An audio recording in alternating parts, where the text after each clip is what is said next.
Muy bien, muchas gracias. Damos paso a la siguiente conferencia, el doctor Luis Barba Pingarrón, que nos va a dar su charla sobre el registro del patrimonio cultural in situ, retos y perspectivas. Pues es un gusto estar aquí con ustedes. Agradezco muchísimo la invitación que me hicieron para participar. Les traigo una perspectiva que posiblemente es ligeramente distinta y es desde mi experiencia en la coordinación de una red nacional. Evidentemente no estoy vinculado en forma directa a el arte rupestre, tampoco estoy vinculado directamente a la pintura, pero tuve ocasión de ver las posibilidades que ofrece el trabajo en red. Y las ideas que les voy a exponer van en ese sentido. Ojalá puedan ser de utilidad para que ustedes las puedan considerar, las puedan discutir y quizá incorporar en su actividad cotidiana. Bien, quiero partir del hecho de que estamos viviendo un momento en que pues muchos países, entre ellos el nuestro, dispone de pocos recursos, la economía no está funcionando adecuadamente y, como siempre, esa no es novedad, hacen falta recursos para la investigación. Y en ese contexto encuentro que podría ser una alternativa para enfrentar las carencias el que consideremos que se presenta un momento propicio para colaborar y unir esfuerzos.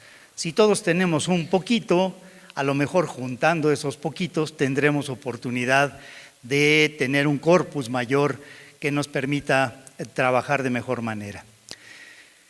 No hay duda que como académicos, investigar y producir nueva información pues es una tarea que todos los días enfrentamos y con mucho gusto.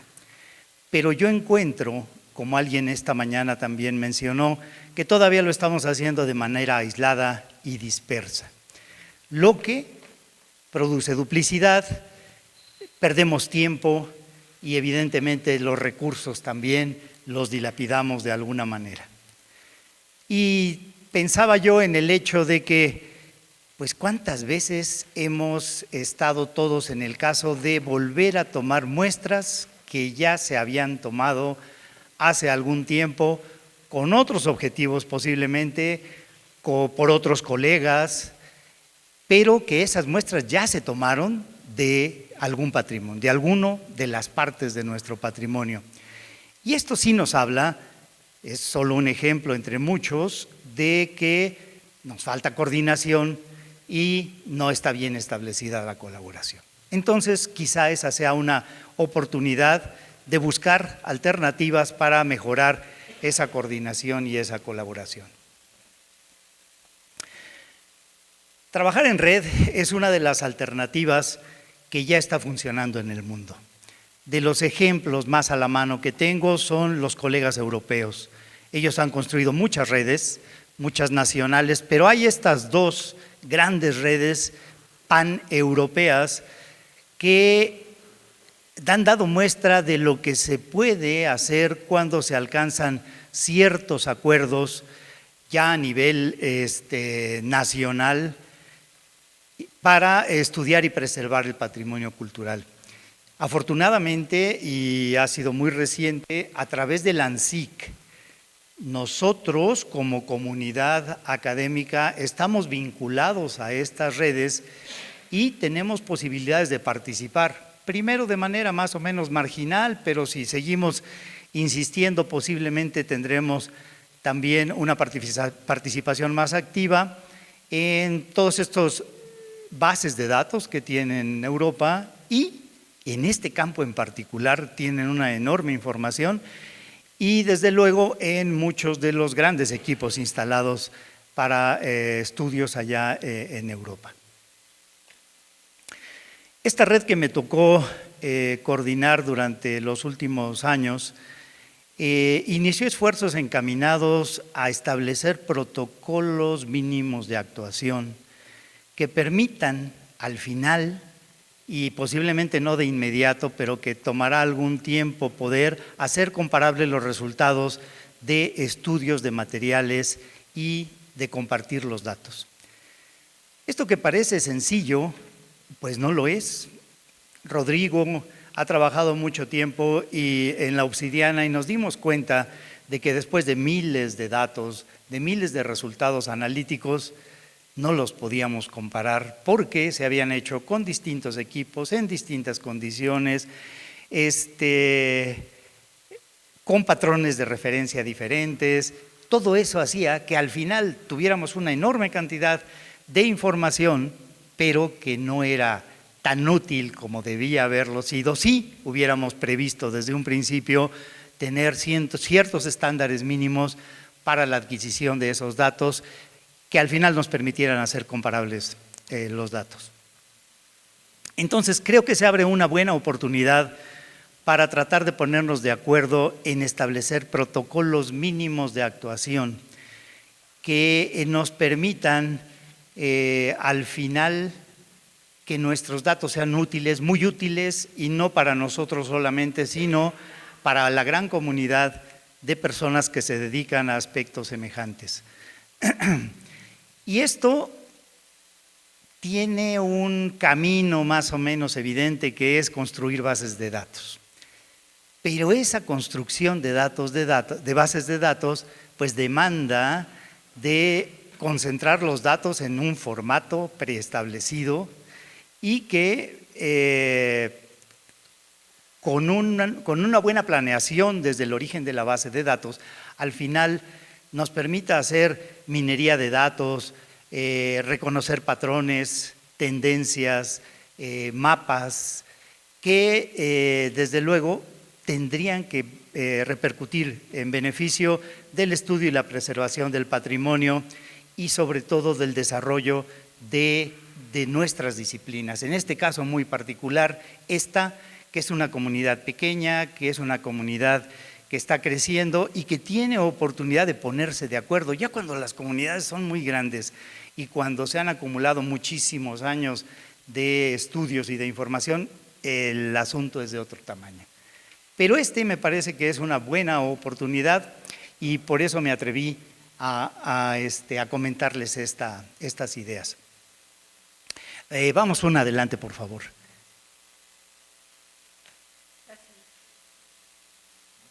¿No? Bueno, por otro lado, desde la red me percaté de la feliz coincidencia sobre la preocupación acerca del registro in situ del patrimonio cultural de diversos grupos y entre ellos, desde luego, los de pintura rupestre, los que trabajan con petrograbados y los que registran estelas en el área maya. Esta preocupación es compartida y creo que todavía hay algunos elementos que también podríamos en algún rinconcito acomodar a los que trabajan en pintura mural. Hay algunas cosas que también tienen que ver con ellos. En muchos de estos casos estamos tratando de un patrimonio muy vulnerable, que se encuentra en lugares poco accesibles y que hace difícil atenderlo debidamente. Esa vulnerabilidad se manifiesta en que se encuentra a expensas de saqueadores, de vándalos, y que la intemperie definitivamente los afecta y que definitivamente tenemos que reconocer que van a desaparecer. Hace un momento platicábamos sobre eso, tal vez no lo veamos, tal vez sean tiempos que rebasen varias generaciones, pero van a desaparecer. Por lo tanto, se vuelve de principal importancia el que registremos debidamente este patrimonio con la conciencia de que en algún momento va a desaparecer. Hemos comentado ya que nuestros esfuerzos, aunque son importantes, todavía son aislados y dispersos y que atienden problemas particulares y objetivos de proyectos de investigación. es lógico, es natural que así sea, pero yo considero que hace falta buscar la manera de articular los esfuerzos para trabajar a una escala mayor y que esta podría ser una ocasión para transitar de este objetivo particular a un objetivo quizá más, no sé si llamarle nacional, pero bueno, de mayor escala en términos generales. Otra, por favor.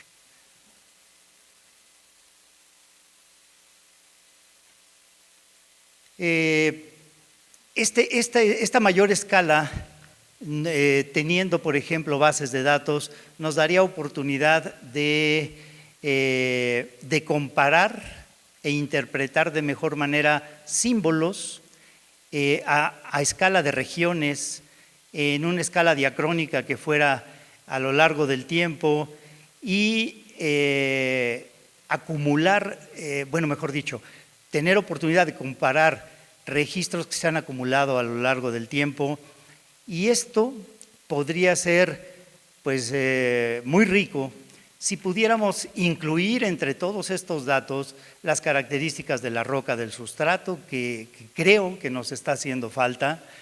Desde luego los pigmentos están más trabajados, hay más información sobre pigmentos. Creo que las dimensiones no tenemos necesariamente el registro cuidadoso de las dimensiones de nuestras representaciones, y esto podría mejorar, desde luego, en última instancia, la interpretación de los datos, que es uno de los objetivos que desde luego esta comunidad persigue. Hemos utilizado durante mucho tiempo la fotografía y el dibujo, son dos recursos que se han trabajado ampliamente, pero ahora ya tenemos otros recursos tecnológicos que se están vislumbrando, que pueden ser de gran ayuda y debemos aprovecharlos. Otra, por favor.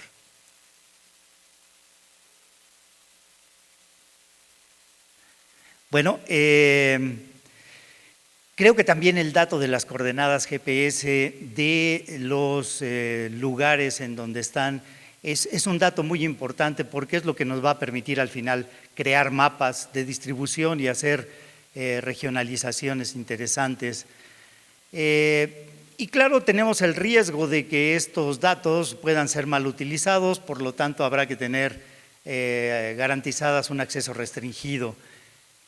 El relieve de la superficie, cada vez tenemos mejores herramientas para registrarlo, pero es algo que también está haciendo falta en nuestros registros y será muy importante cada vez incorporarlo de manera más rutinaria. Se están haciendo trabajos interesantes, por ejemplo, en la Universidad de Campeche con cámara térmica en las estelas mayas, y les está funcionando muy bien.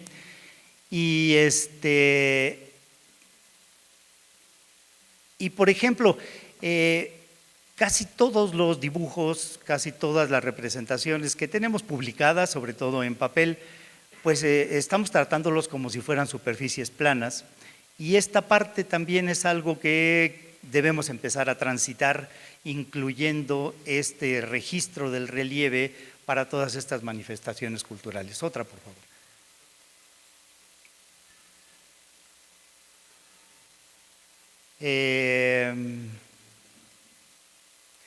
Pero independientemente de los detalles, yo creo que vale la pena enfocarnos en esta parte sobre preguntarnos cuáles son, de todas estas posibilidades que tenemos para realizar un registro, cuáles serían los datos mínimos que todos los participantes de estos registros deberían de tener para registrar el patrimonio que están trabajando.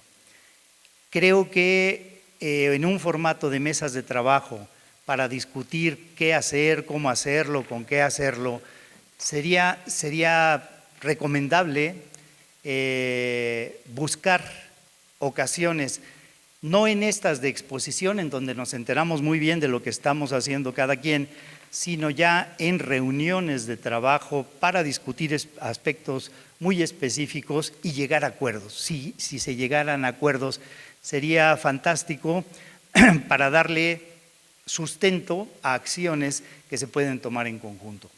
Otra, por favor.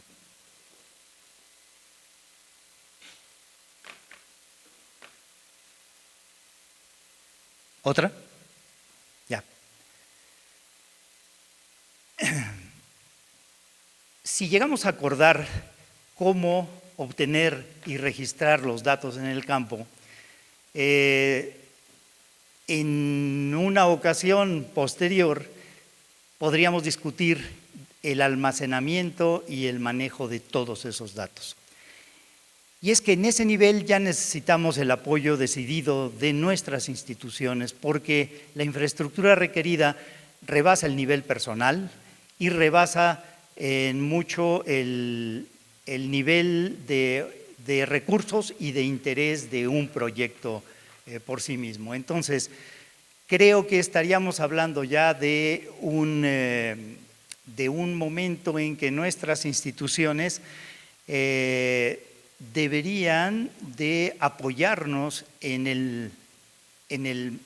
no en la adquisición, sino en el manejo, administración de todos estos datos que en acuerdos hemos logrado adquirir de manera consistente y con formatos bien establecidos. Otra, por favor.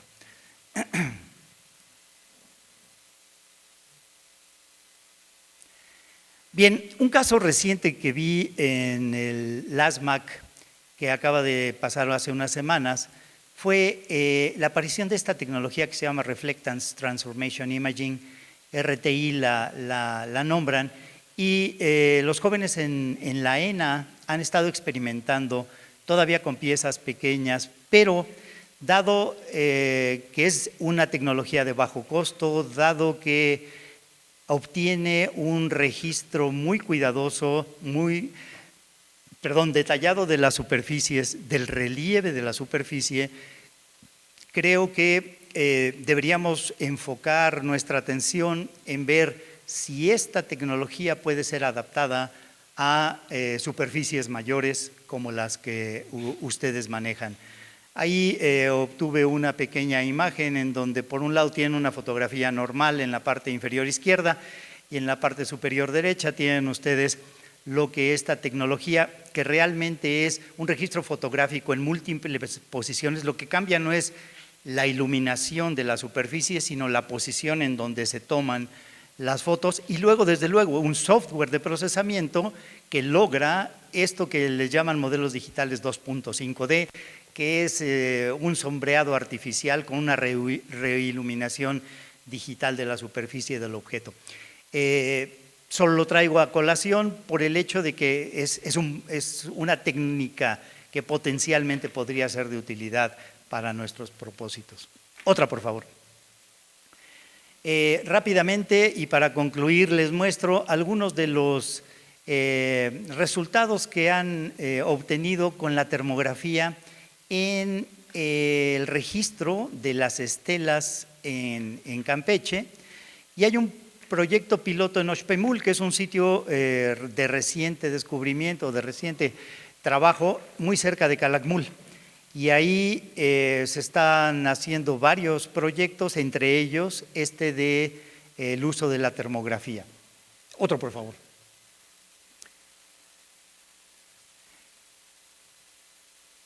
Entonces, el proyecto arqueológico está a cargo de Rosario Domínguez y son los recursos del Centro de Investigación en Corrosión a cargo de Javier Reyes Trujeque los que están haciendo este registro sistemático. Han hecho otras cosas, tienen varios equipos, son parte del ANSIC y están trabajando en Campeche de intensa forma para lograr muchas otras cosas, pero en este caso particular son, otra por favor, son los resultados del registro de estelas. Esta diapositiva la pongo con la mala intención de ver el contraste entre una estela que en Calakmul ha estado expuesta más de 50 años y esta estela de Oxpemul que acaban de ser descubiertas, digamos. El caso es de que hay una diferencia, una erosión y una alteración notable en estas dos.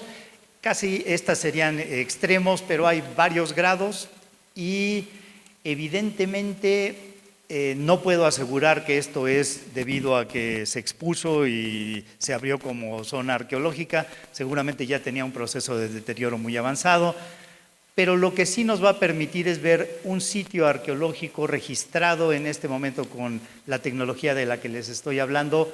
¿Qué le va a pasar en 50 años a esta estela de Oxpemul? Otra, por favor. Bien. Vamos a la siguiente para no entretenernos. Vaya.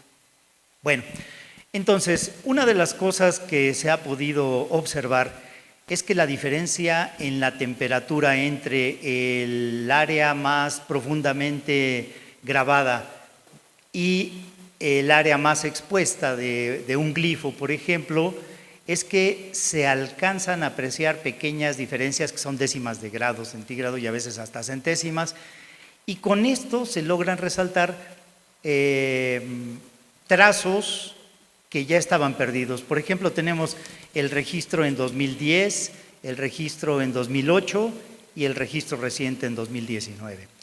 Y evidentemente estamos pasando por el dibujo de alguien que a través de su percepción lo registra, y este ya es un problema adicional. Pero en contraste con esto tenemos esta nueva forma de registrar estos glifos. Otra, por favor. Y así como este, tienen varios ejemplos de varias estelas en donde se han podido aclarar con cierto tratamiento estos trazos, estos relieves, en algunos casos más perdidos que en otros, pero que esta tecnología está ayudando. Creo que junto con esta tecnología hemos hablado ya de varias, hemos comentado a lo largo del día de muchas posibilidades, pero independientemente de la tecnología, creo que estamos en condición de dar el paso para poder ponernos de acuerdo y designar cuál es el proceso lógico, comenzando de tecnologías simples a las que todos tengamos acceso, que todos podamos registrar de la misma manera o de maneras aproximadas, y dejar las tecnologías más sofisticadas para las últimas etapas del proceso de estudio, en donde pidamos colaboración de laboratorios especializados con instrumentación especial también, y esto vaya conformando toda una metodología que permita atender los grandes riesgos que presenta el patrimonio que ahora se está discutiendo y trabajando en estas sesiones. Gracias.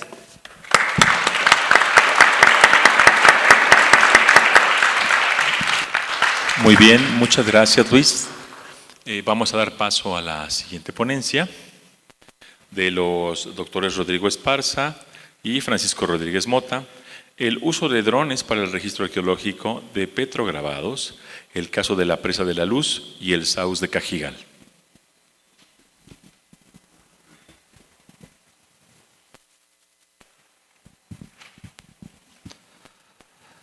Buenas tardes.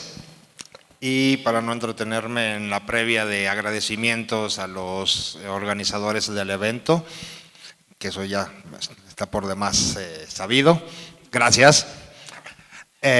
Para quienes no han seguido los trabajos de investigación que hemos estado haciendo en la Presa de la Luz, o para quienes no habían escuchado ni siquiera del tema, o quienes sí de alguna forma han estado enterados de lo que hemos estado haciendo, en este momento nada más voy a hacer un muy breve repaso de las investigaciones para entrar ya de lleno con lo que es la ponencia en sí. Fue en el año 2012 cuando el doctor Rodrigo Esparza, aquí presente, arma un proyecto de investigación en los Altos de Jalisco. La que sigue, por favor. Bueno, ahí vemos la imagen de los Altos de Jalisco. Fue Rodrigo a hacer la museografía del Museo Local de Jesús María, Jalisco, y de ahí lo llevaron a conocer el sitio Presa de la Luz.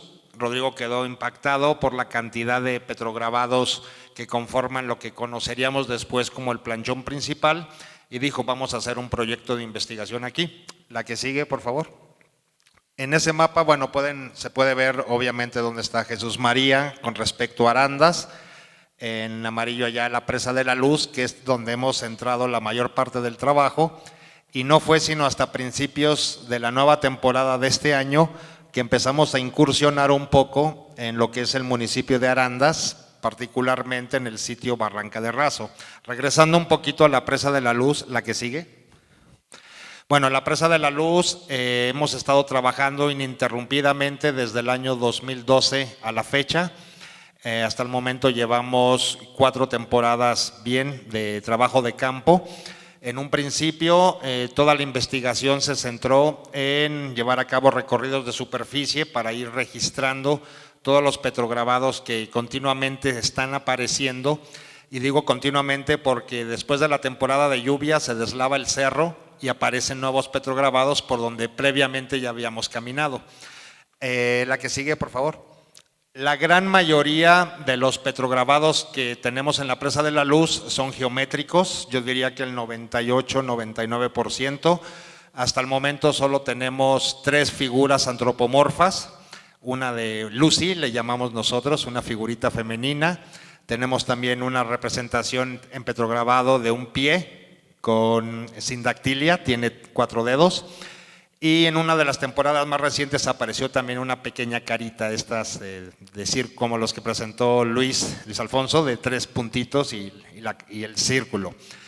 Y el resto de petrograbados son pocitos o morteros, son huilanches, que yo pensaba que eran como metates fijos, espirales, y quitando por un momento a Teotihuacán y al sitio de Xihuingo, en Hidalgo, este sería uno de los sitios con más representaciones de cruces de puntos. Hasta el momento tenemos registro de 16 de ellas. ¿La que sigue? Bueno, hay algunos ejemplos del tipo de espirales que tenemos en el sitio, que de repente me recuerda una forma abstracta, si lo quieren ver así, de Tlaloc. ¿La que sigue? La que sigue. Ahí tenemos una gran infinidad de motivos geométricos representados en el sitio. Y los primeros 3 años de trabajo que se llevaron a cabo culminaron en la publicación de un libro que no solamente daba el dato arqueológico de los motivos, sino también el involucramiento con la sociedad, con todas las comunidades que viven cerca de la Presa de la Luz. Se les invitó a participar, no solo en la limpieza de la presa en 2 ocasiones, sino también con visitas guiadas, con charlas y talleres con respecto a qué es el arte rupestre, qué es el patrimonio cultural y natural y por qué hay que protegerlo. Después de estos 3 años primeros, sacamos un libro que obviamente se agotó, para nuestra desgracia se agotó el tiraje, pero muchos de ese material fue entregado a las comunidades y a las personas involucradas en el proyecto para que con el paso del tiempo, y lo hemos comprobado, ellos ya han llegado a un punto en que se sienten que todo este patrimonio cultural rupestre es de ellos. Entonces ellos mismos lo protegen sin necesidad de que el ayuntamiento ponga un vigilante para que ya la gente no llegue a rayarlos, a atizarlos o a meterles barra para sacar el bloque porque creen que allí está el tesoro. ¿La que sigue? Bueno, esa es una imagen del planchón principal donde nada más en esta área tenemos poco más de 80 diseños de petrograbados y aquí se concentran 2 de los Peckett Cross o cruces de puntos. ¿La que sigue? Bueno, está un acercamiento a un Peckett Cross. ¿La que sigue? Y bueno, una de las mayores dificultades que hemos tenido en todas estas temporadas de trabajo para hacer los registros es que, bueno, tenemos que apegarnos a lo que nos dicta el INAH. Entonces, a diferencia de otros investigadores o de otros contextos, en este caso solamente hemos podido hacer los registros mediante la limpieza del soporte, por así decirlo, y después de orientarlo con el GPS y la brújula y poner una escala de referencia, fotografía. Y ya después en la computadora, bueno, en Photoshop, a redibujar y trabajar todos los diseños. Esto obviamente para evitar en un momento dado tener algún tipo de destrucción directa o indirecta mediante otro tipo de registros. Y esto lo saco bien a colación por el sitio que también les vamos a presentar en un momento de Barranca de Razo. La cantidad de petrograbados que aparecen en este sitio imposibilitaba por completo su registro si no hubiese sido a través del uso del dron, que es de lo que ya va a hablar el doctor Esparza. En esas imágenes, bueno, uno de nuestros colaboradores, arqueólogos, Mario Retis, está haciendo el registro de una de las dos, porque ya apareció una nueva, cruces de puntos en lo que es el Saus de Cajigal. ¿La que sigue? ¿La que sigue? Bueno, esos son dibujos que ya se generaron después de los registros del planchón principal, que en un momento dado después fueron otra vez corregidos mediante la aplicación del dron, pero de eso ya va a hablar el doctor Esparza. ¿La que sigue? Ese sitio se llama Cueva de Razo, es ya en el municipio de Arandas, en el Saus de Cajigal, y en ese abrigo que está infestado de panales de abejas y avispas, y en la última temporada que fuimos a hacer registro, todos estábamos ahí. Yo ni siquiera estaba fumando y todas las abejas ya sabrán contra quiénes se fueron contra mí. Entonces yo hasta le dije a nuestro director, ¿sabes qué? Yo ya no trabajo, yo ya me voy de aquí. No, pero todavía falta un rato, pues tú trabájale porque a mí ya me picaron las abejas. ¿La que sigue? Ese es el tipo de petrograbados que se encuentran en las paredes de este abrigo rocoso. A simple vista, bueno, está obviamente todo con hollín por las continuas fogatas que la gente ha hecho en el lugar. Están muy, muy deteriorados, hay mucho graffiti, pero ya después con fotografías y a mayor claridad aparecen no solamente diseños geométricos, sino también zoomorfos y antropomorfos. ¿La que sigue? Bueno, ya antes de entrar de lleno al sitio Barranca de Razo, aquí antes de mostrarles la imagen, se los quiero dejar como tarea para que ahorita lo craneen un poco. Aquí es una de dos desde mi punto de vista, que también puede haber una tercera. O se trata del petrograbado más grande que al menos hayamos nosotros encontrado en Occidente de México, o bien se puede tratar de un geoglifo, pero hecho a partir de petrograbado. ¿La que sigue? No sé si alcancen a ver en el lecho del arroyo. Estamos hablando de este sitio que tiene aproximadamente 40 metros de largo por 25 de ancho y hay cerca de 1800 pocitos, casi todos de las mismas dimensiones y profundidad, que además fueron ejecutados sobre el lecho del arroyo y las paredes laterales del mismo, pero parecen que fueron ejecutados siguiendo un patrón, no creemos que hayan sido realizados al azar. ¿Y la que sigue? Ese es un acercamiento, por ejemplo, después de una época de lluvia, de la cantidad de agua que guarda cada uno de estos pocitos. Yo hasta este momento dejo mi intervención, le doy paso al doctor Esparza. ¿Falta otra? ¿La que sigue? Bueno, me gusta mucho esta foto por el ángulo, para que ustedes se puedan dar cuenta de cómo es esta ejecución de los pocitos, que les digo que no parece azarosa, sino como que lleva un cierto patrón. Y ya viendo todos los pocitos desde lo alto, desde el dron, a mí me da la impresión de que se trata de un motivo zoomorfo, evidentemente asociado al medio acuático. ¿La que sigue? Ahí lástima el árbol, la sombra del árbol, de repente se pierde un poco la imagen, pero no sé si alcanzan a ver el círculo muy grande que está en ese lado. Eso podría tratarse del ojo de este ser.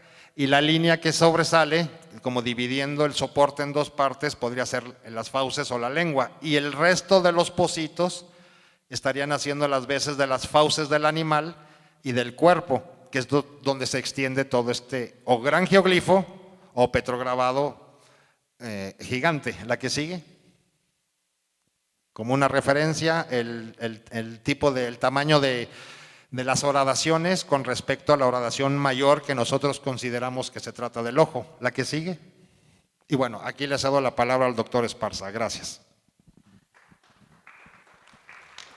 Gracias. Bueno, como ustedes pueden ver, el trabajo que se ha hecho aquí en la Presa de la Luz y ahora en la Barranca del Raso, tiene ciertas dificultades ya para el registro, como lo dijo Paco. En primer lugar, decidimos tener un trabajo, ahora sí que en equipo interdisciplinario con la gente del Centro de Estudios de Geografía del Colegio de Michoacán, específicamente con el doctor Néstor Corona, quien está trabajando con un dron, como ustedes pueden ver, el dron TBS Discovery Pro, con una cámara GoPro Hero, que es de mucho detalle, y con una cámara de 12 megapíxeles y el software de Agisoft, ¿no? Ese es el dron. La que sigue, por favor. Y todo este trabajo obviamente está georreferenciado y se utiliza el GPS topográfico Marcasat. Se toman varios puntos, digamos, cercanos a lo que queremos. Y nuestro primer trabajo fue precisamente localizar, bueno, tratar de tener una mejor imagen del planchón principal de ahí, de la Presa de la Luz. La que sigue, por favor. Vean, aquí abajo está el planchón principal de la Presa Luz, ahí pueden ver el dron, y entonces lo que se hizo fue sobrevolar a baja altura, que eso es una de las cosas que ayudaron muchísimo. Si alguna vez tienen oportunidad de ver el libro, también lo hicimos con una de estas grúas como para cine, pero aún así nos daba una perspectiva así como que lateral. Con el dron lo podemos hacer completamente vertical, y otra de las cosas que nos sirvió esto fue que también, como está completamente georreferenciado, lo podemos poner ya en planos o en mapas, digamos, con todas las coordenadas geográficas debidas, ¿no? Y sobre todo la orientación de los marcadores solares, ¿no? Porque es una de las cosas que nos interesaba mucho. Ya mañana le tocará a Mario Retis hablar precisamente nada más de los 16 marcadores solares que tenemos ahí en la Presa Luz y algunos que ha localizado en otras partes, pero una de las cosas que nos ha servido el dron es precisamente a verificar esta orientación que tiene, porque con la brújula nos daba una orientación alrededor de entre 11 a 13 grados, y con el dron y con el norte geográfico ya nos da una variación hasta de 6 grados, ¿no? Entonces, para una cuestión ya ahora sí, astronómica y demás, el dron es sumamente importante para tener esta medición tal cual, ¿no? Porque la brújula, ustedes saben, y sobre todo con este tipo de piedra, nos puede mover un poco la orientación. Entonces, eso es una de las ganancias que tenemos con el uso del dron, ¿no? La que sigue, por favor. Vean, aquí ya está montado todo el levantamiento que se hizo en una fotografía de Google Earth, y entonces ya lo podemos subir y bajar, y a una distancia, pero buenísima, ¿no? Milimétrica casi. La que sigue, por favor.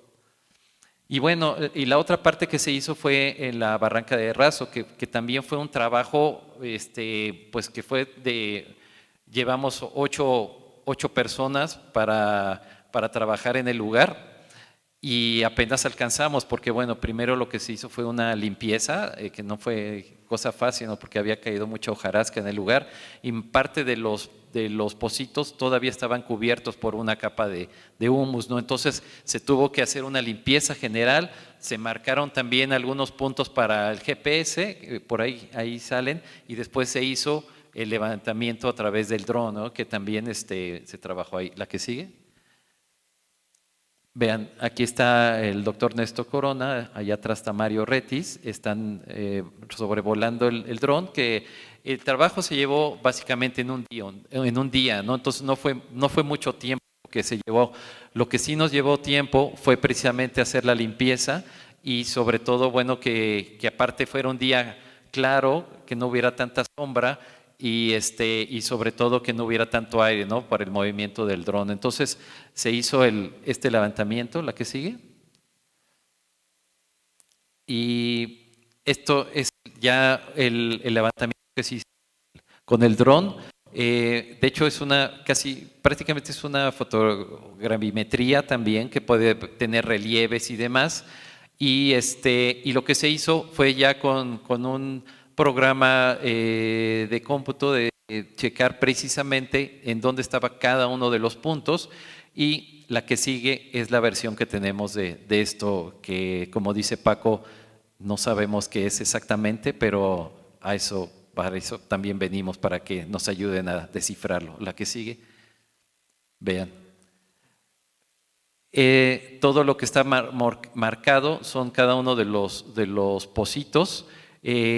Como pueden ver en la parte izquierda, se ve un pozo más grande, como si fuera un animal con las fauces abiertas y una línea, ¿no?, que sale de eso, como si fuera la lengua, ¿no? Y recorre todo ese espacio, los puntos, hasta esa parte. En la parte final se pierden un poco los puntos, posiblemente porque se trate pasa mucho el agua por ahí y con el paso del agua también quizás se han borrado completamente algunos, ¿no? Pero como ustedes pueden ver, si no lo hubiéramos hecho con el dron, no hubiéramos podido tener una idea clara de cómo estaba esta figura. Como dice Paco, también es una figura que mide 40 metros de largo por alrededor de 30 de ancho, ¿no? Entonces, es el petrograbado o el geoglifo más grande que hemos encontrado ahí en la región y quizá en el occidente, pero es una de las cosas que todavía no sabemos cómo identificarlos, como petrograbado o como geoglifo, ¿no? Pero bueno, la que sigue, por favor. Y ya, bueno, como ustedes pueden ver, el uso del dron en este registro que hemos llevado a cabo en la Presa de la Luz y ahora en la parte de Arandas, nos ha servido muchísimo con esta particularidad ya especializada en objetos o en manifestaciones rupestres mucho más grandes, ¿no? Entonces ha sido una herramienta valiosísima, ¿no? También es importante destacar que, bueno, no hay una metodología exacta, ¿no? Y esa es otra de las cosas que hay que especificar, ¿no? Cómo hicimos todo este trabajo, y creo que también de los que hemos trabajado un poco de dron, hay que ponernos de acuerdo también cómo hacer esto y poderla comparar con otros lugares, ¿no? Y por último, ¿no?, creo que una de las cosas que sí es importante, bueno, que con el uso del dron también esta cuestión, como decía ahorita el doctor Barba, que podemos hacer levantamientos mucho más específicos de cada uno de los petrograbados y hasta en 3D, ¿no? Y por último, bueno, ya saber cómo llamar esto de la barranca de Raso, ¿no? Bueno, la que sigue, por favor. Y eso es todo. Muchísimas gracias.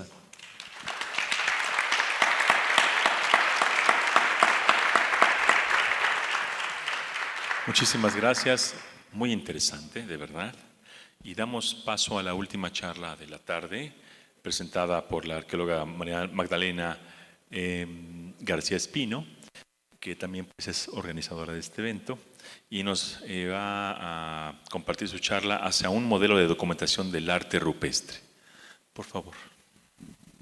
Hola, ¿qué tal? Muy buenas tardes, ¿sí me escuchan? ¿Bien? Bueno, pues mi tema se llama Hacia un modelo de documentación del arte rupestre. Y quiero empezar de la siguiente manera. La primera vez que tuve contacto con el registro del arte rupestre fue aquí, en Querétaro. He de confesar que hasta ese entonces había sido un tema nada atractivo para mí. Quizás porque la escuela no es tan promocionado como el estudiar a los mayas, a los teotihuacanos o a los mexicas. En resumen, mi amada escuela no me había preparado para esto. Así que este encuentro fue de manera azarosa. No tenía ni idea de lo que se tenía que hacer en campo, pues nunca había tenido contacto con este tipo de materiales arqueológicos y mucho menos en gabinete. Estaba muy nerviosa. Es así que en ese momento conocí las calcas sobre plástico, la escala Ifrao y las cédulas de registro de manifestaciones rupestres. Al procesar los datos en gabinete comencé con muchas dudas. Así que lo que a continuación mostraré son algunos de los resultados de todas estas inquietudes que me han llevado hacia un modelo de documentación del arte rupestre. La que sigue, por favor. Bueno, pues como les comenté, este es el sitio al que me enfrenté con el de las calcas. Literal, estaba muy nerviosa, llegamos y fue así como me explicaron términos muy generales y fue a repartir los plásticos y a repartir los plumones y a calcar. Estaba súper nerviosa porque nunca lo había hecho, ¿no? La que sigue, por favor. Bueno, pues como podemos ver, pues el arte rupestre es muy difícil observarlo, ¿no? De hecho, pues estando en el sitio teníamos la suerte de que algunos elementos en la parte de arriba se podían ver, pero otros pues eran prácticamente imperceptibles y era muy difícil el calcado con el plástico. La que sigue, por favor. En otra etapa, que tampoco comprendía mucho, era pasar de ese gran plástico a un gran papel albanene. De ninguna manera aquí quiero aclarar que se demerita para nada el trabajo en calcado de plástico, porque créanme que es algo sumamente difícil y complicado. Creo que aquí todo el mundo, bueno, no todo el mundo, pero muchos nos hemos enfrentado a eso. Y la verdad es que fue una técnica que durante muchísimos años ayudó al registro de este patrimonio. Entonces, de ninguna manera se tendría que demeritar para nada. La que sigue, por favor. Y el resultado de este primer intento fue bastante aceptable, ¿no? Entonces lo que hicimos fue combinar los calcos con los albanenes, con la fotografía digital, ¿no? No sabía cómo hacerlo, pero sin embargo sabía que quería obtener un resultado más, ¿no? Entonces, en este afán por la incursión en obtener mejores resultados, incursioné en la parte digital. La que sigue, por favor. Como podrán darse cuenta, estos son los primeros trazos o calcos en una pantalla ya digital. La verdad, no quedaron nada bien, como podrán darse cuenta, pero me parece sumamente importante mostrarlos para que vean todo el proceso para llegar a esto, ¿no? La que sigue, por favor.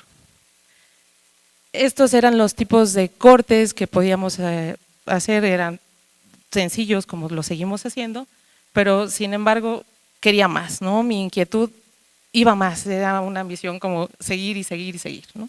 La que sigue, por favor. Bueno, pues hasta ese momento apenas el Distress comenzaba a integrarse en estos nuevos estudios de arte rupestre aquí en México.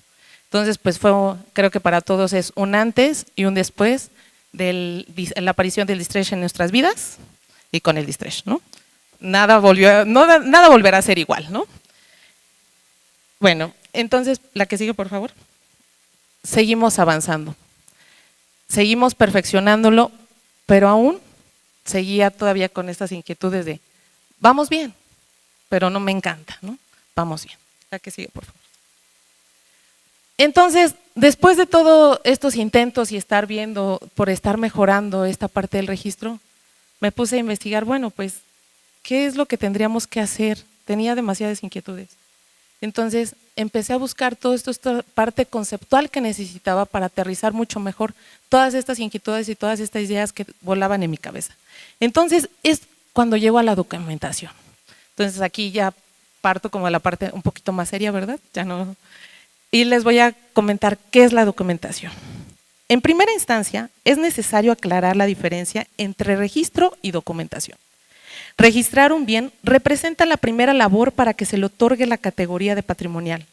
Se define como la capacidad de almacenar características, rasgos y peculiaridades de dichos bienes, mientras que el documentar significa crear la base primordial para administrar toda la información existente que sirva para su futura protección, conservación y gestión. La documentación no solo se encarga de recopilar datos que serán representados gráficamente en un plano o documento, logra ser un medio eficaz para el conocimiento íntegro del bien yendo más allá, pues agrupa aspectos relacionados con la generación de conocimiento de manera integral en la investigación.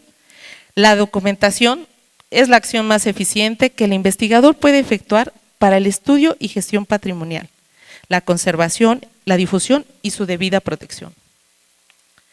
No es un fin en sí mismo, sino un medio de transmisión de información a especialistas o al público que esté interesado en el bien cultural y no tiene acceso a él por diferentes razones. Más allá de brindarnos datos sobre el estado actual patrimonial, contribuye con información acerca de los procesos de transformación sufridos con el paso del tiempo.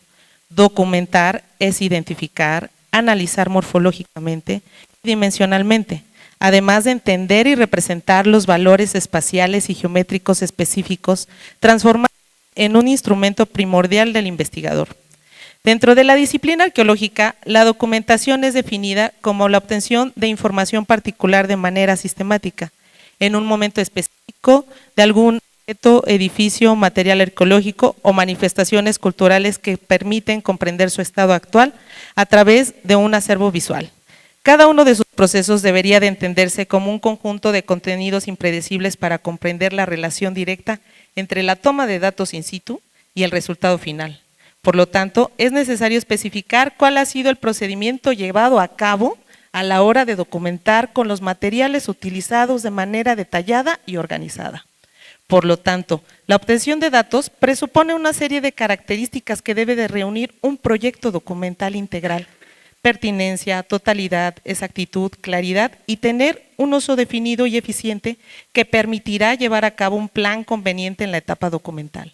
El corpus en la documentación se integra principalmente por una gran cantidad de imágenes, desde dibujos, diagramas, esquemas, fotografías, planos cartográficos, gráficas en 3 dimensiones y una gran variedad de híbridos que continúan evolucionando y que son parte de la información del objeto patrimonial.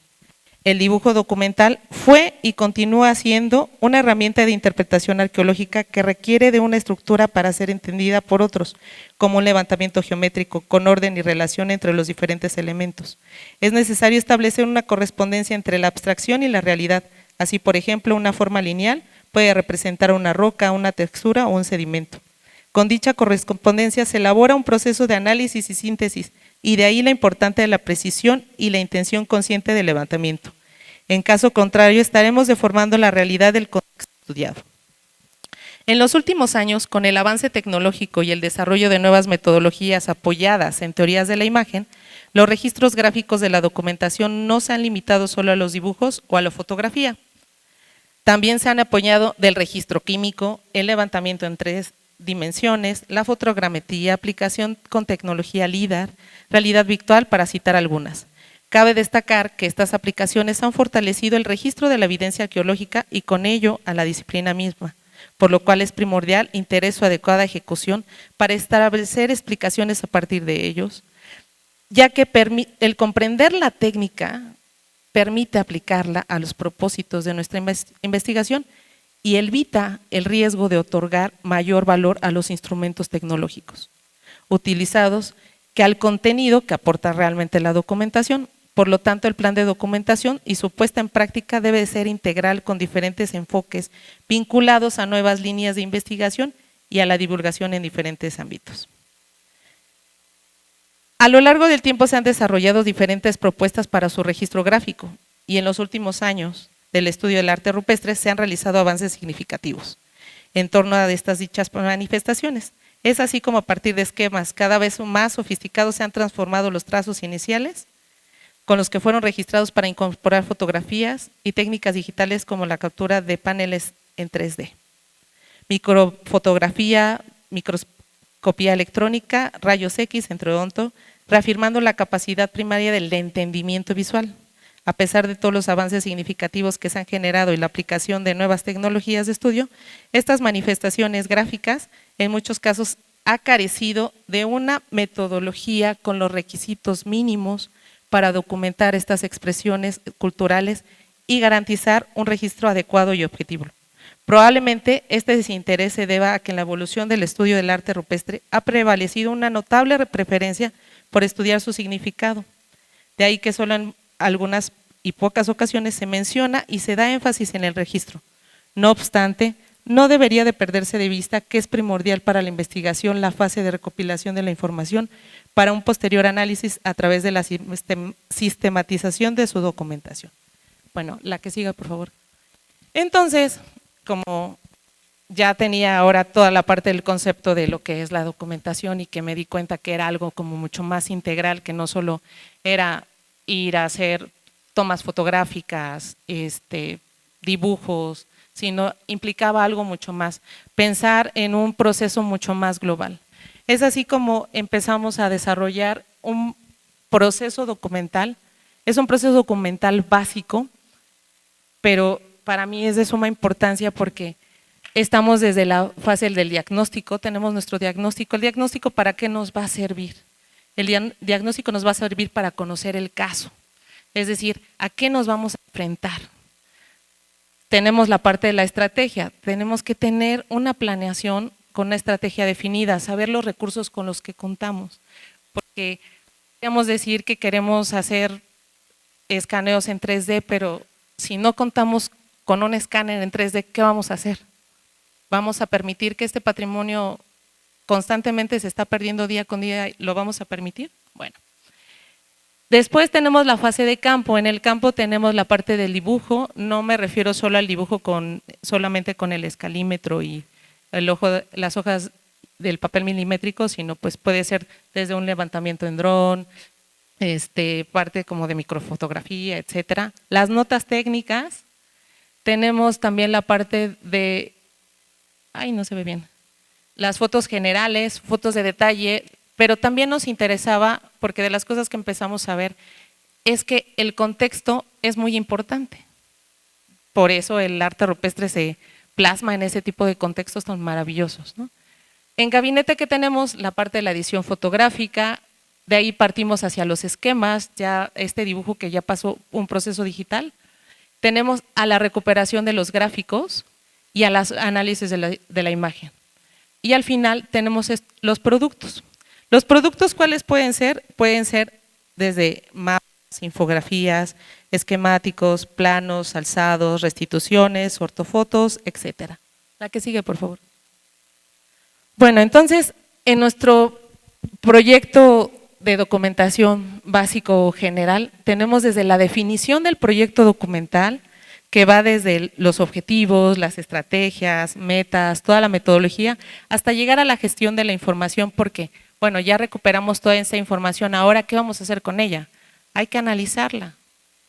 Y todo este proceso va desde el elemento pictórico, ya sea pintura o grabado, hasta que podamos lograr hacer un estudio regional. La que sigue, por favor. Entonces, bueno, aquí vamos a ver como toda la parte de los casos en los que hemos estado trabajando. Este es un esquema donde abarca todos los procesos que hacemos, desde la parte de el distress, la recuperación de la fotografía. Podemos hacer dibujos tanto con estaciones totales o literal, cinta, brújula, flexómetro, nivel. Bueno, el GPS es un esquema bastante básico, pero muy necesario, y aquí se muestra todo el proceso. La que sigue, por favor. Bueno, pues entonces, esta es la parte del dibujo. Literal, sí estamos en lo básico, pero bueno, un básico bastante digno. Entonces, vamos desde el dibujo, lo digitalizamos, lo trabajamos hasta que podemos presentar una infografía. La que sigue, por favor. Bueno, aquí se ve como más grandecita para que la puedan ver. La que sigue, por favor. Y bueno, aquí otra vez también para que quede un poquito más claro, desde la parte de que tenemos que hacer de, literal les comento que lo que hemos logrado hacer es a muy bajo costo. Literal es una cámara, un GPS, una estación total, muchas ganas, eso sí, muchísimas ganas. Y bueno, todo el proceso que podemos hacer, no podemos hacer como todas estas panorámicas gigantes, pero bueno, podemos tomar varias fotografías y ensamblarlas. Tenemos como una cierta lineamientos, ahorita no me puedo detener mucho en eso porque si no me llevaría todo el tiempo, pero bueno, hasta llegamos a la extracción de los elementos pictóricos digitalmente. La que sigue, por favor. Y bueno, también hemos logrado no teníamos una color check, ¿no? Pero bueno, tenemos una tabla Munsell. Entonces logramos tomar todos los colores de los elementos pictóricos con un solo ojo, evidentemente, porque recuerden que si lo tomamos varios, pues se pierde. Y en esta parte me gustaría comentar que, bueno, pues para todos aquellos que estudian el color, también buscamos entender el color en sus diferentes modelos, con sus diferentes características y propiedades, para ver y tratar de entender pues el color desde otra perspectiva, ¿no? Porque si bien no es un color físico como tal, ¿verdad? Podemos tenerlo digitalmente. La que sigue, por favor. Bueno, esto es otro de los levantamientos, también han sido literal, digo, ahorita no están todos mis colegas por aquí que han estado en toda esta parte, hay algunos por ahí, ¿no? pero han sido con flexómetro, niveles, balizas y demás, ¿no? La que sigue, por favor. Esto es otro de los ejemplos. Sí hemos avanzado, ¿no? La que sigue, por favor. Bueno, y también la documentación también, ¿para qué sirve? Para la gestión de la información, pero en la gestión de la información entra la parte de la conservación, la protección, la difusión del sitio. Este es un levantamiento del sitio Arroyo Seco que pues vamos a ir el domingo para que ya lo conozcan por fin, está bellísimo. No puedo decir otra cosa. La que sigue, por favor. La parte de la gestión, el levantamiento topográfico que hicimos en la documentación sirvió para elaborar la poligonal de protección del sitio. O sea, no nada más la documentación se hace para que se vea bonito y ya, sino tiene que tener un fin. La que sigue, por favor. Bueno, ya tenemos los datos, ya extrajimos los elementos, ahora ¿qué hacemos? Hay que analizarlos para posteriormente generar nuevos planteamientos, interpretaciones y demás en torno a estos elementos. La que sigue, por favor. Bueno, pues ahí, para que vean cómo bien se integra, les digo, ahorita no puedo detener, el proceso es muy sencillo, de hecho, todos los integrantes del proyecto de Arroyo Seco y de arte rupestre en la cuenca de Río Victoria, hemos replicado todos absolutamente toda la parte de la metodología. Ahorita no me voy a detener en eso, pero es muy sencillo, lo único que hemos ocupado es un editor de imagen, Distress, muchas ganas y demás, ¿no? La que sigue, por favor. Ahí ya se ve integrado sin problemas. La que sigue, por favor. Vean cómo podemos tener los elementos por separado e integrado en la imagen. La que sigue, por favor. Igual, como les digo, para que vean que no le estoy mintiendo, literal, la que sigue, Flexos. Esto es uno de los resultados que hemos obtenido con este tipo de documentación. La que sigue, por favor. Este es el elemento de la sobrepiedra que hablaron en la mañana. He de confesar que se llevaron un par de dioptrías mías, ¿verdad? Porque trabajarlo fue un gran reto, como podrán observar, está sumamente deteriorado. Pero era tomar la decisión, o lo documentábamos ahorita, o no íbamos a obtener ya después nada y íbamos a perderlo por completo. La que sigue, por favor. Aquí está con la que sigue, por favor. Ahí se ve ya. La que sigue, por favor.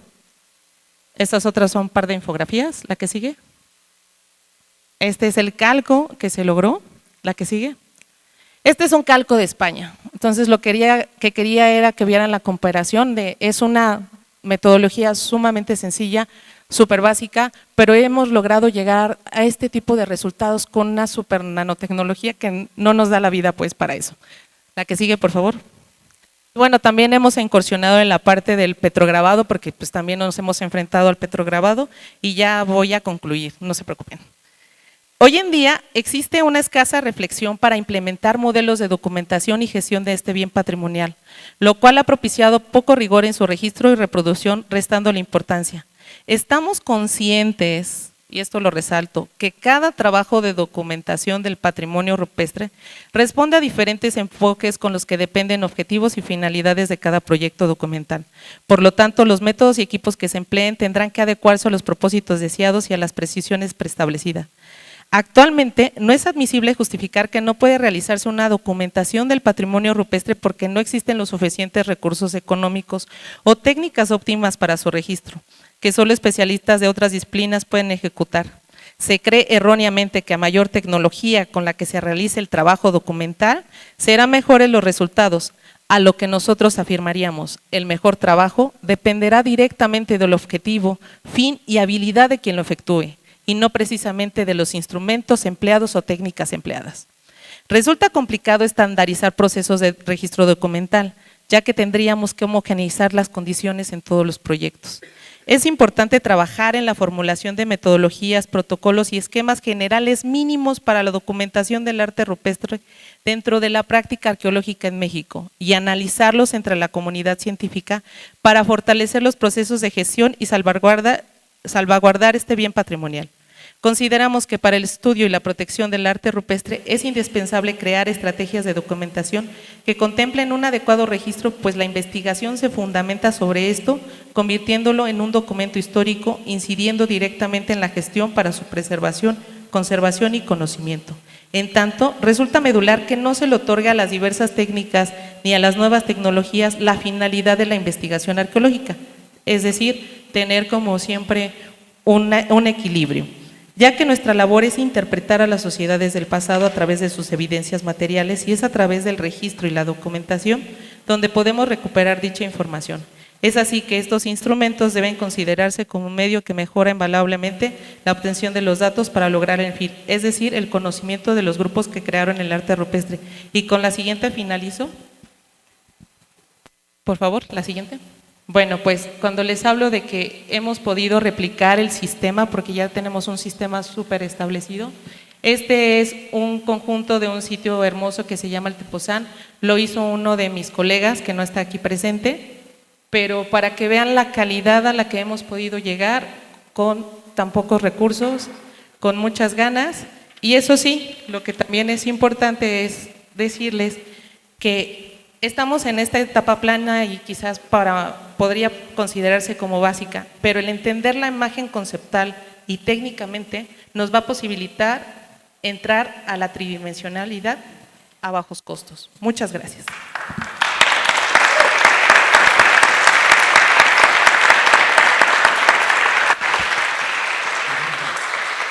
Muy bien, muchas gracias, Magdalena, muchas gracias. Le vamos a pedir a las otras dos panelistas, por favor, que suban al estrado, si son tan amables, Sandra Cruz y porque vamos a abrir la mesa de discusión, si son tan amables.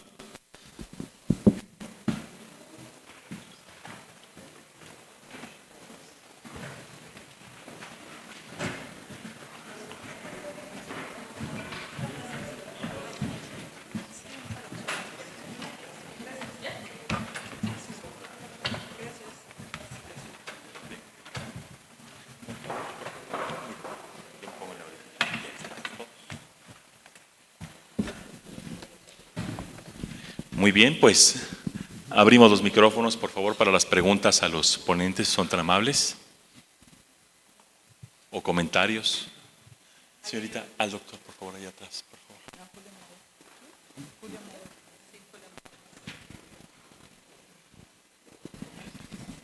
Sí, una pregunta para Rodrigo y Francisco.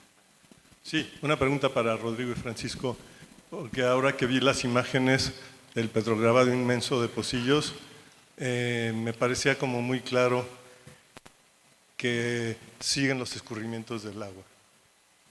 Exactamente, no sé si lo han observado en la temporada de lluvias. Sí, efectivamente. De hecho, cuando lo conocimos, este lugar, fuimos precisamente en temporada de lluvias y de hecho hasta nos tuvimos que meter a las pozas y demás porque no había otra forma de entrar que por ahí y es un arroyo perenne, o sea, hay una temporada que pues sí baja muchísima agua y cuando lo fuimos a registrar, algunas pozas todavía conservan agua, ¿no? En temporada de secas, ¿no? Pero sí sigue perfectamente el arroyo, digamos, ¿no? Entonces, de seguro tiene que ver, obviamente, con el agua, la fertilidad, el monstruo de la tierra, no sé, algo así, pero todavía tenemos muchas dudas, ¿no? Pero sí tienes mucha razón.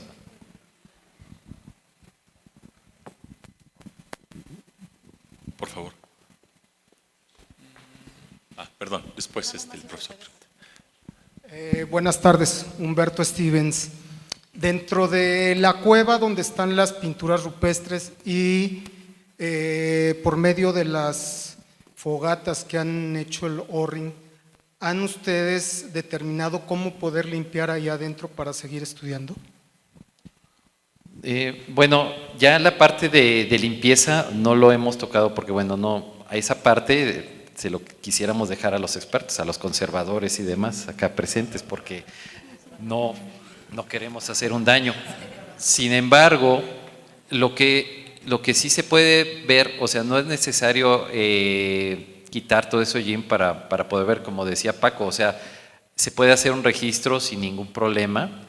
Obviamente se pierden algunos detalles, pero en cierto momento, si hay las condiciones, si hay algunas cosas, se podría hacer una limpieza pero lo que tenemos y lo que tal vez también sufrimos todos en el aspecto de conservación son que eso llamaría más la atención a las personas, ¿no? Entonces, si no hay una protección mayor en el lugar, preferimos dejarlo tal cual como está, ¿no? Pero sí se podría. De hecho, ya se hizo un registro de los petrograbados de la cueva. Ahora no lo presentamos porque era otro tema, ¿no? Pero sí, son círculos concéntricos, como si fueran haciendo una numeración, y que también hay algunos personajes antropomorfos y unos surcos en el suelo, ¿no? Entonces son tanto en el techo, en la pared y en el suelo hay petrograbados, ¿no? Y eso también se nos hace muy interesante. ¿Y tienen colores los petrograbados? Pues al parecer no, ¿verdad? No tienen color, nada más obviamente es el hollín del uso actual, ¿no? Que tiene el abrigo, ¿no? Pero de ahí en fuera no hay algo, ¿no? ¿Quieres decir algo? No. Okay. No, pues algo así, ¿no? Uh-huh. Por favor, aquí al profesor Pedro, si es tan amable. Gracias. Sí. Bueno, esta pregunta creo que puede tocar varios de ustedes, pero sobre todo para María Magdalena. En mi país, Colombia, hubo un par de procesos que se dieron en los 90 a inicio de este siglo. Por un lado, un montón de gente que quería, digamos, lo que llamamos la comunidad interesada como en documentar su arte rupestre, y por otro lado lo que yo llamé la esquizofrenia documental, era que todos los investigadores querían mejorar y mejorar y mejorar y poner el método más, que obviamente ya está mandado a recoger con el D-Stretch. Pero ¿qué ocurrió? Que se llegó a un supermodelo de documentación que para ese momento era muy útil para los investigadores de arte rupestre, pero nadie más lo podía usar. Entonces, ¿cómo hacemos para que no quede una brecha tan grande entre toda esta tecnología de punta, que obviamente la podemos usar, como tú bien lo dices, los investigadores incluso a bajo costo, pero que deja definitivamente por fuera a toda una gran cantidad de gente que no es investigadora, que no es arqueóloga ni antropóloga ni nada de eso, pero que está interesada en cuidar su arte rupestre y que entiende que es importante documentarlo? Esa era como mi pregunta.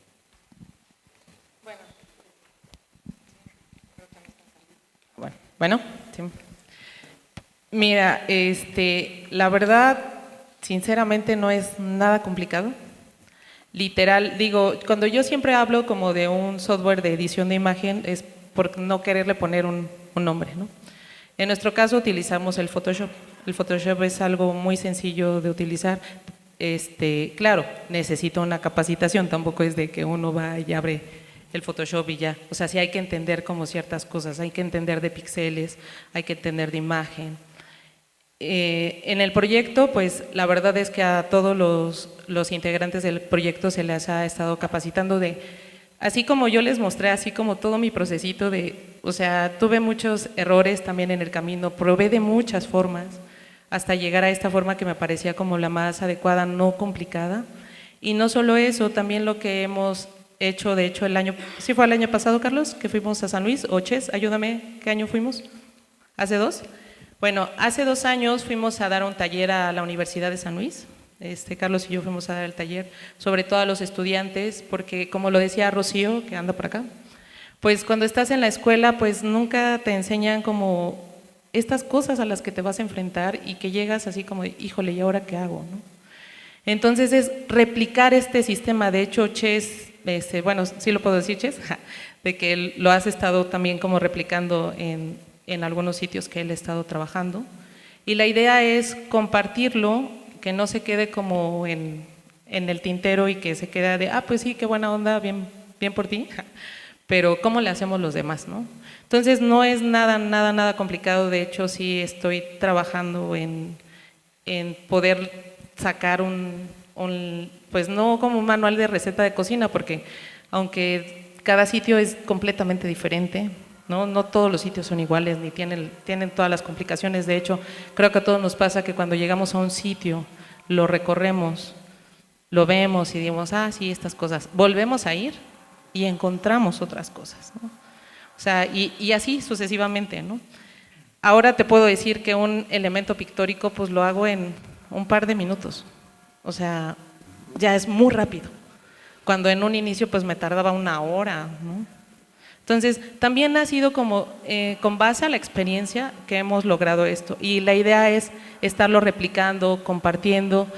Es muy difícil estandarizar, sí, como lo decía, porque no todos tenemos los mismos recursos. Ya estamos ahorrando por el dron, porque digo, bueno, pues si ya podemos lograr esto y ahora tenemos más tecnología, podemos seguir aplicándola. O sea, esto no se limita.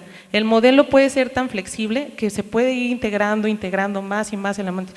Yo encantada de que todo el mundo me dijera, les prestamos un dron, un escáner láser, y ir complementando, ¿no? Nunca todo es perfecto, sí ha habido, te digo, como ciertos errores, pero han sido los mínimos y de verdad hemos logrado, literal, lo único que necesitas es agarrar el lazo o otra herramienta para empezar a quitar los elementos, lo que es del distress que no corresponde al pigmento. Con la paleta de colores que hicimos, que ojalá y luego podamos contrastarla en la parte química, ¿no? Lo que hicimos fue eso, de que no queríamos que poner como solo el resaltado el del distress, sino queríamos que cada elemento tuviera el color al que correspondía o lo más cercano, depende del ojo, ¿no? Entonces, no sé si di respuesta o me quedé corta. Muy bien. Pero sí, la idea es compartirlo y seguirlo refinando y discutirlo, ¿no? O sea, porque para esto es, para discutirlo y no decir que todo está, sí, check, ¿no? Es mejorar y mejorar y mejorar. Muy bien. ¿Va a agregar algo la maestra Sandra? Sí, quisiera ahondar en 2 aspectos importantes de cómo socializar, más allá de especialistas, el registro y la documentación. Yo creo que una de las líneas muy importantes y sobre todo, como lo decía ahorita Magdalena, cuando se hacen este tipo de registros y de levantamientos in situ, muchas veces con herramientas bastante básicas, es muy importante también en ese momento poder incorporar, por ejemplo, a la gente de las localidades. El participar ellos mismos junto con los especialistas en observar, valorar, el registrar, el documentar los mismos sitios, es un mismo proceso de reapropiación. Entonces, la incorporación permite, por un lado, que conozcan estas formas sencillas o digamos, a la mano de registro, pero por otro lado está funcionando como ese proceso de volver a interiorizar la importancia de esa herencia cultural para los pobladores locales. Eso va en un sentido. Por otro lado, finalmente un registro y una documentación nos permite tener, digamos, ese corpus de información que finalmente es la base para dar productos de salida, productos de divulgación, de difusión. Entonces, por ejemplo, podemos partir de este tipo de levantamientos para poder generar, no sé, modelos tridimensionales que luego se incorporan en videos, que se distribuyen entre públicos amplios. Entonces, el registro de documentación, además de los fines específicamente, digamos, de conocimiento arqueológico, es la fuente de información para generar una serie de materiales que pueden llegar a diversos públicos, desde escolares, comunidades completas, público más amplio.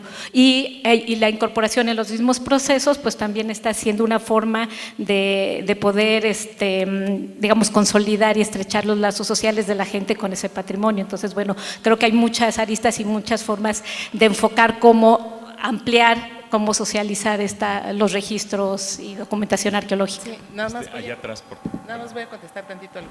Bueno, igual ya no lo comenté porque igual no era parte de este tema, pero sí también tenemos un programa de educación para niños que se llama Vámonos de Pinta. También hemos estado incursionando en esa parte para también vincular a las comunidades con el arte rupestre. Aquí no lo mencioné, pero bueno, es que algunos de los que ya están aquí ya lo conocen, pero también hemos hecho eso. Ya nada. Buenas tardes. David Loarca, yo estoy en el campo de la tecnología de la información. Para lo que entendí, actualmente en el mundo la forma de innovar no es cada vez tener más poder de la información, sino más bien siendo más objetivos en lo que podemos sacar de ella. Estoy hablando de Big Data y de muchas otras tecnologías que existen. Por lo que entiendo, ¿qué recomiendan? ¿Tecnología de punta o tecnología que se adapte a las necesidades que tengo de un proyecto? porque es muy importante actualmente el exceso de tecnología para no encontrar nada. ¿Cómo podemos hacer un balance entre tener un poco presupuesto, obtener la tecnología que necesito o irme a gastar en una tecnología de punta que no me va a ayudar en nada? ¿Cómo llegamos a ese punto? Doctor, por favor. Bien, yo lo que quisiera enfatizar de mi presentación es el hecho de que después de hablar de todas las posibilidades, la idea sería que nos sentáramos en mesas a discutir cuál es la metodología óptima para abarcar desde tecnologías básicas, desde registros sencillos, pero que tengan un estándar mínimo que permita que sean útiles y que permita que la información sea útil a la comunidad. Pero partiendo de eso, darle el lugar que le corresponde en un proceso de conocimiento, un proceso de adquisición de conocimiento largo, darle el lugar que le corresponde a cada una de las tecnologías. Hay tecnologías que son sofisticadas, costosas, únicas, que no deben estar al principio de este proceso. Tienen que estar al final para verificar hipótesis construidas a partir de elementos más sencillos. Y por lo tanto, esto tiene que surgir de la discusión entre colegas, en donde después de, pues no sé, argumentar, de decir pros y contras y de decir disponibilidades y demás, pues digamos, estos van primero, estos van después, estos van al final y solo en caso de que se requiera tal información se alcanzan estos otros niveles, pero está en plena construcción y tendrá que ser consecuencia de una discusión entre colegas. Rodrigo, por favor. Bueno, aunando a lo que dijo ahorita Luis, creo que una de las cosas que nos ha servido mucho lo de la red es precisamente la red de ciencias aplicadas al patrimonio, es que nos dimos cuenta primero de toda la gente que trabaja cosas muy parecidas a otros, ¿no? Pero no tenemos a veces la posibilidad de hacer proyectos en conjunto, pero por lo menos lo que sí se podría hacer, y eso es una de las cosas que yo les propondría de este coloquio también, es hacer una red entre nosotros, tan solo de decir a qué me estoy dedicando, a qué me estoy especializando, qué tecnología estoy utilizando y hacer como una base de datos en primer lugar de la gente que estamos trabajando esto, ¿no? Entonces, eso ¿a qué ayudaría? Precisamente a saber primero pues con quién puedo colaborar, con quién puedo acercarme. No es necesario comprar tal vez ahorita un dron o un microscopio electrónico, demás, porque hay otras personas que ya lo tienen y que lo saben usar perfectamente, ¿no? Entonces, más bien hay que acercarse a los que ya tienen esto. Y si nosotros somos buenos en algo, pues también proponerlo, ¿no? Nosotros estamos abiertos a participar en esto, ¿no? Entonces, esa sería una de las cosas por las cuales también, ahorita que estamos sufriendo por los dineros, podríamos participar y colaborar como lo hemos hecho en los proyectos ahorita en Querétaro, ¿no? Entonces, eso yo se los propondría, que igual lo podríamos hablar, a discutir al final del coloquio, pero creo que es una de las cosas que se necesitan actualmente, ¿no? Y podría ser una cuestión muy importante en todos lados, no solamente en la cuestión de tecnología, ¿no? En la cuestión de epistemología, en la cuestión de bases de datos, en la cuestión de conservación, o sea, hay varias cosas. Atacar el arte rupestre en diferentes formas se puede hacer sin problema, ¿no? Gracias. Sí, pues muy bien, y esto también quisiera hablar un poco, tiene que ver en un resumen en la pregunta de Pedro.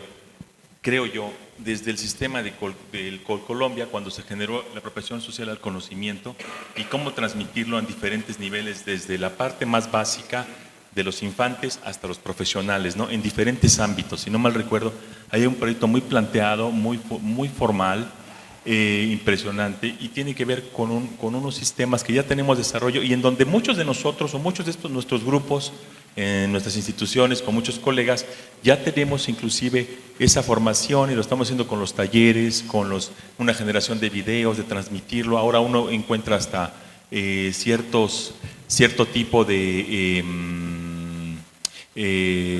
materiales de enseñanza vía video que le dan a uno ciertos indicadores hacia dónde tiene uno que ir, ¿no? Con esa pregunta que se generaba y con lo que estamos llevando. Ahora, los momentos de acción o de la catalogación y del trabajo y la toma de decisiones en base a lo que se tiene con infraestructura humana, que es la que mueve finalmente todo, y la infraestructura material, nos podría permitir poder dar ciertos pasos, como dice el doctor Barba, muy concretos, ¿sí?, pequeñitos, y poner un ejemplo y decir, bueno, ¿dónde sí podemos interactuar? ¿Dónde cruzamos líneas de manera transdisciplinaria? Y dónde a través del expertise de cada uno puede seguir generando ese conocimiento, ¿no? Me gusta mucho la propuesta de Rodrigo. En nuestra experiencia en las redes tuvimos, creo que nos faltó tiempo de apoyo por parte del CONACYT porque pues hubiéramos podido capitalizar mucho más con más de 50 laboratorios, pero yo creo que las intenciones están aquí, las personas son muy entusiastas, tienen mucho conocimiento de diferentes áreas y yo creo que sí podríamos capitalizarlo y me sumo a la propuesta de Rodrigo donde podríamos todos pues llegar a un punto de acuerdo muy sencillo, lineal, en un primer ejercicio, ¿no? Como en los esfuerzos que hemos hecho con muchos de ustedes, ¿no? Y entre ustedes. ¿Yo? Por favor. ¿Yo? Uno, el profesor, luego acá y luego bueno, allá, ya. Ganó. Ya aquí tengo. Bien. Entonces, bueno, simplemente vas. creo que esta parte que se está abordando es muy interesante porque como que marca puntos de una agenda, llamémosle así, o un listado de rubros muy importantes que se deben atender en este campo disciplinar de la arqueología, subcampo, no sé cómo lo llamemos, pero yo creo que también me gustaría dejar como en el aire esta reflexión acerca de cómo le hacemos para interactuar con las etnologías, por ejemplo. Esto no se ha planteado aquí ahorita, pues estamos en el primer día, obviamente, pero yo creo que también esta es una parte interesante porque quizá muchos de los contenidos y de las dudas que se tengan, pues a lo mejor están referidos por ahí, salvo lo que comentaba hace ratito la maestra sobre esta experiencia con otomíes, si no me equivoco, pero yo creo que también hay contenidos, pictografías y petrograbados que a lo mejor podrían aterrizarse en historias y mitos de los diversos grupos indígenas. Sabemos que es muy difícil por el contexto de que son grupos que han sido muy marginados, que pocas veces ha sobrevivido todo esto, pero a mí me gustaría dejarlo también como parte de los planteamientos y preguntas, porque a veces nos vamos, el riesgo que podemos tener es irnos a una excesiva tecnificación, pero hay que encontrar ese justo medio. Comentaba con el doctor Viramontes hace rato que sí tenemos que buscar las partes intermedias que sean de reflexión, que sean de análisis y que sean con un excelente soporte técnico, ¿verdad? Entonces yo sí quisiera plantearlo así porque a veces damos, por decirlo, demasiadas vueltas y por ejemplo cuando veíamos unos ejemplos de este color amarillo, pues para la Sierra Gorda se están reportando yacimientos de almagre, que les llaman, que es justo el color de la camisa que tiene Magdalena, de tu vestido, Magdalena. Entonces, la gente lo ocupaba para pintar sus casas en el siglo XIX, ¿no? Entonces, esa fuente ya se podría como considerar, pero pues es un dato histórico, ¿no? Entonces, es simplemente esto lo que yo quisiera que sí se tuviera muy en cuenta como grupo, como conjunto, como redes, lo que vaya a definirse, ¿no? Y pues gracias por su atención. Dos preguntas más, por favor, allá atrás, el doctor, y después aquí. Sí, el doctor que está, por favor. Y luego acá con el doctor perdón, ¿tu nombre? Antonio, con Antonio, por favor. Yo creo que la propuesta que hacen Luis y Rodrigo es muy importante y que este coloquio es un lugar excelente para retomarlo. Hace unos años, Carlos y yo comenzamos a hacer un proyecto con CONACYT para ciencia básica, proponiendo todo el proceso desde el registro hasta la conservación, preservación del patrimonio rupestre y la difusión de esos conocimientos. Pasamos la primera fase y en la segunda fase el CONACYT nos hizo una porquería y no lo pudimos hacer, pero aquí estamos especialistas de todas las áreas y yo creo que esta es la excelente oportunidad que nos comprometamos a cada uno dentro de su especialidad, como no sé si redactar una parte de un libro o proponernos alguna manera de vincularnos para cumplir con este objetivo de redes y de colaboración y que incluya desde los procesos de registro más básico hasta la conservación, preservación del patrimonio y difusión a un público no especializado de todo esto. Por favor, Antonio. Sí, buenas tardes. Bueno, yo soy público general, yo soy aficionado, me estoy ahora sí que enterando de todo este tipo de información. La verdad, felicidades al museo, a Lina por este espacio. Y pues me llama mucho la atención todos estos estudios, toda esta información que ya se tiene. Para mí era completamente desconocida. No sabía de este mural hasta hace poco que vine a pedir información aquí al museo.